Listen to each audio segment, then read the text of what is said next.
बिस्मिल्लाहिर्रहमानिर्रहीम। अस्सलाम वालेकुम dear students.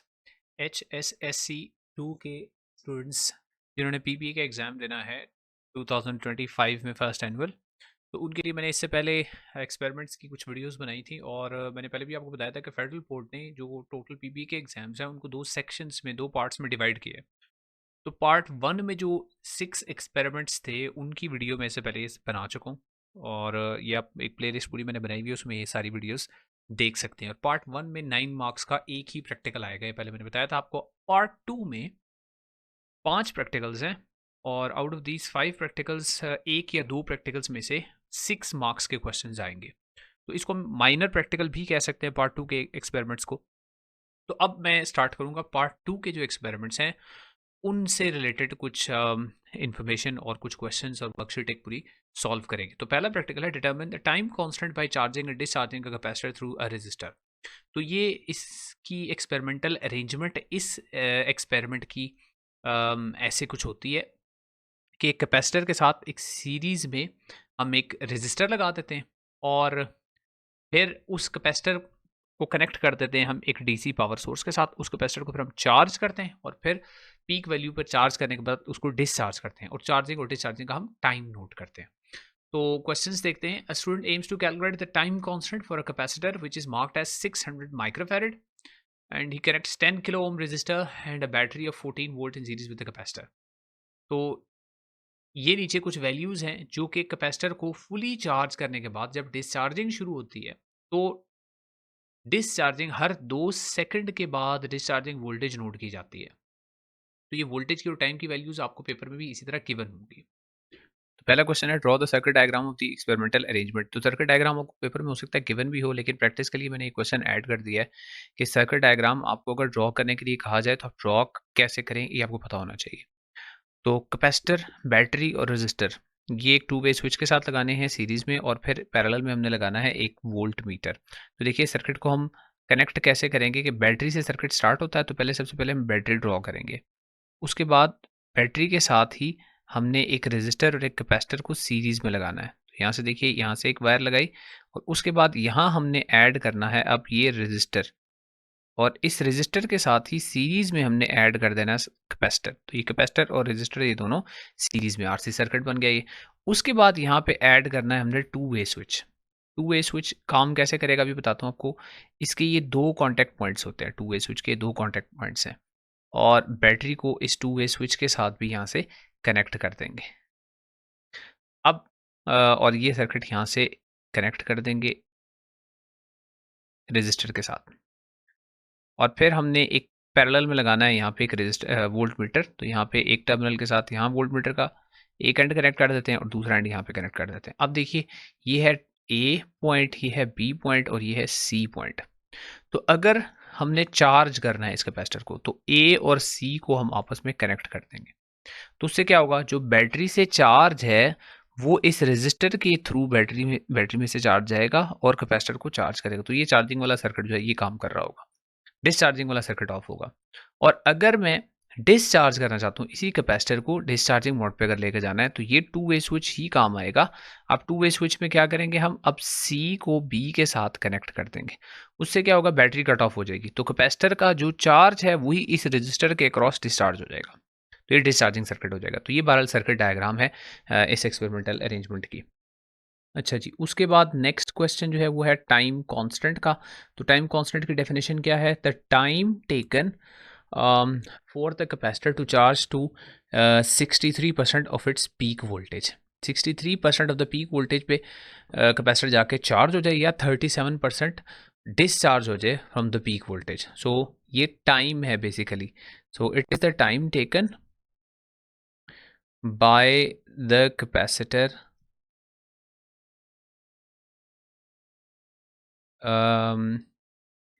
to charge to 63% of peak voltage, maximum voltage कह लें, पीक वोल्टेज कह लें। अच्छा जी, नेक्स्ट उसके बाद है जो वैल्यूज़ ऊपर गिवन है उनमें से उन वैल्यूज़ को ग्राफ में प्लॉट करें। तो टाइम की वैल्यू है और वोल्टेज की वैल्यू है। तो नेक्स्ट क्वेश्चन में हमने यही है कि इस ग्राफ के ऊपर हमने वैल्यूज जो प्लॉट करनी है। तो प्लॉटिंग के लिए देखिए टाइम को आपने रखना है एक्स एक्सिस के ऊपर और वोल्टेज को आपने रखना है वाई एक्सिस के ऊपर। तो टाइम और वोल्टेज आपने एक तो ये एक्सिस जो है ये चूज़ करने हैं, अपनी मर्जी से चूज़ करना है, लेकिन टाइम जो है वो यहाँ पर एक्स एक्सिस पे इसलिए रखना है कि टाइम जो है वो इंडिपेंडेंट वेरिएबल है और वोल्टेज है वो डिपेंडेंट वेरिएबल है। तो वोल्टेज को आपने यहाँ पर रख लेना है। उसके बाद ग्राफ ड्रॉ करना है। तो ग्राफ मैंने पहले से ड्रॉ कर लिया है। देखिए टाइम को एक्स एक्सिस पे रखा है और वोल्टेज को वाई एक्सिस पे रखा है। और याद रही ये डिसचार्जिंग का ग्राफ है, चार्जिंग का नहीं है, ठीक है। तो डिसचार्जिंग में हमने भी डिफाइन किया था टाइम कांस्टेंट में कि वो टाइम जिस टाइम में 37% of the peak voltage 37% of the peak voltage जो है वो डिस्चार्ज हो जाए। तो पीक वोल्टेज यहाँ पर कितनी है, ये हमारी जो वैल्यूज़ हैं यहीं से पता चल रहा है, जो गिवन है वैल्यूज़। तो एट 0 सेकेंड्स यानी जब ये डिसचार्जिंग का प्रोसेस स्टार्ट हुआ था तो उस वक्त कैपेसिटर के क्रॉस जो वोल्टेज थी वो थी 13 वोल्ट। ये पीक वोल्टेज है। इस पीक वोल्टेज का आपने निकालना है 37%। तो 0.37 को आपने मल्टीप्लाई कर देना है 13 के साथ। तो 0.37 को अगर मैं 13 के साथ मल्टीप्लाई करूं तो मेरे पास आता है जी 4.81। तो 4.81 वोल्ट यानी 4.8 वोल्ट्स मैंने देखना है वाई एक्सिस पे वो कहाँ पे लाई कर रहा है। तो देखिए 4 यहाँ पर है, 4.8 तकरीबन यहाँ पर कहीं पे होगा। अगर ये ग्राफ पेपर होगा तो प्रॉपर मेरे पास ब्लॉक्स आ जाएंगे। आपने इस वैल्यू से एक हॉरिजॉन्टल लाइन ड्रॉ करनी है इस ग्राफ की इस कर्व तक, और यहाँ से इसको नीचे ड्रॉप डाउन करना है। यहाँ से नीचे इसको ड्रॉप डाउन करेंगे।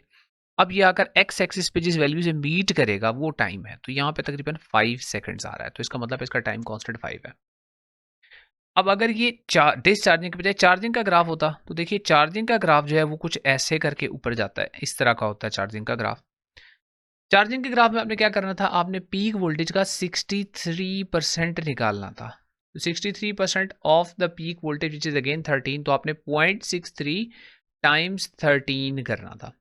तो 0.63 टाइम 13 करें तो वो भी तकरीबन कोई 8 पॉइंट समथिंग या 9 के करीब आता है। तो वहाँ से भी आपने एक हॉरिजॉन्टल लाइन ड्रॉ करके नीचे ड्रॉप डाउन करके टाइम आप देख सकते थे, चार्जिंग की कर्व की पर से टाइम कांस्टेंट आप निकाल सकते थे। तो ये डिसचार्जिंग पर से है, और अगर चार्जिंग का आ जाए तो उसका भी इसी तरह फाइंड आउट कर सकते हैं।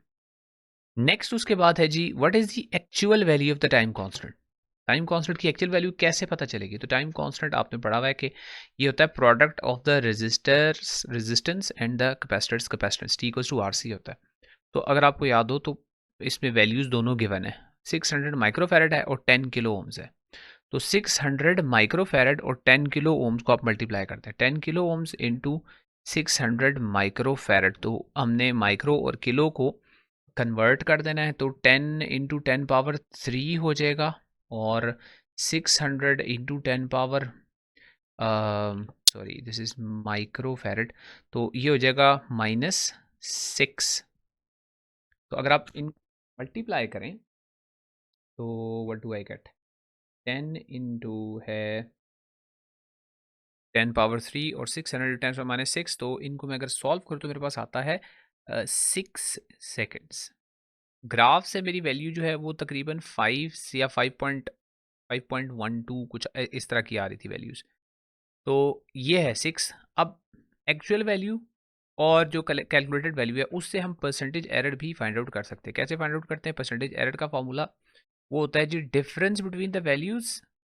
परसेंटेज एरर का फॉर्मूला है जी डिफरेंस बिटवीन द वैल्यूज़, यानी calculated value minus actual value divided by the actual value and you multiplied with 100। तो मैं एज्यूम करता हूँ मेरे पास 5.2 आ रहा था, तो 6 में से 5.2 को मैं माइनस कर दूंगा और एक्चुअल वैल्यू यानी 6 से डिवाइड कर दूंगा और 100 के साथ मैं इसको मल्टीप्लाई कर दूँ। तो अगर 6 माइनस 5.2 करूँ तो मेरे पास आता है 0.8, और अगर 0.8 को मैं मल्टीप्लाई कर दूँ 100 से और डिवाइड बाई 6 कर दूँ तो एरर आता है 13% एरर आ रहा है यहाँ पर। तो ये कैलकुलेशन से 13% एरर जो है वो आ जाएगा। Why did the student use a high register with the capacitor. तो कैपेसिटर के साथ जो रजिस्टर है वो 10 किलो ओम्स का है, तो इतना हाई रजिस्टर क्यों यूज करते हैं। तो देखिए रजिस्टर जितना हाई होगा कैपेसिटर को चार्ज होने में और डिस्चार्ज होने में उतना ही टाइम ज़्यादा लगेगा। इसका मतलब है you can take the values of the charging voltage and the discharging voltage easily. So high resistor causes the capacitor to take longer to charge and discharge. Hence, it is easier to record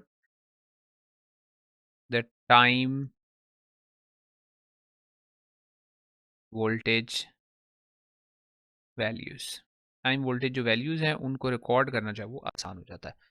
तो ये कुछ important questions थे इस practical के बारे में। और section B में अगेन ये इम्पॉर्टेंट प्रैक्टिकल है, याद रखिएगा ये है, और इससे अगला एक एक्सपेरिमेंट होगा। इससे पहले सेक्शन 1 के हम एक्सपेरिमेंट्स कर चुके हैं, तो अगर आपने वो नहीं देखे तो ये प्लेलिस्ट आपके सामने है, इससे देख सकते हैं आप वो सेक्शन 1 के तमाम एक्सपेरिमेंट्स। तो इंशाल्लाह आपके लिए ज़रूर वो हेल्पफुल होंगे। तो इंशाल्लाह नेक्स्ट वीडियो में सेक्शन 2 के ही नेक्स्ट एक्सपेरिमेंट में मिलते हैं। सी यू इन दैट वीडियो इंशाल्लाह।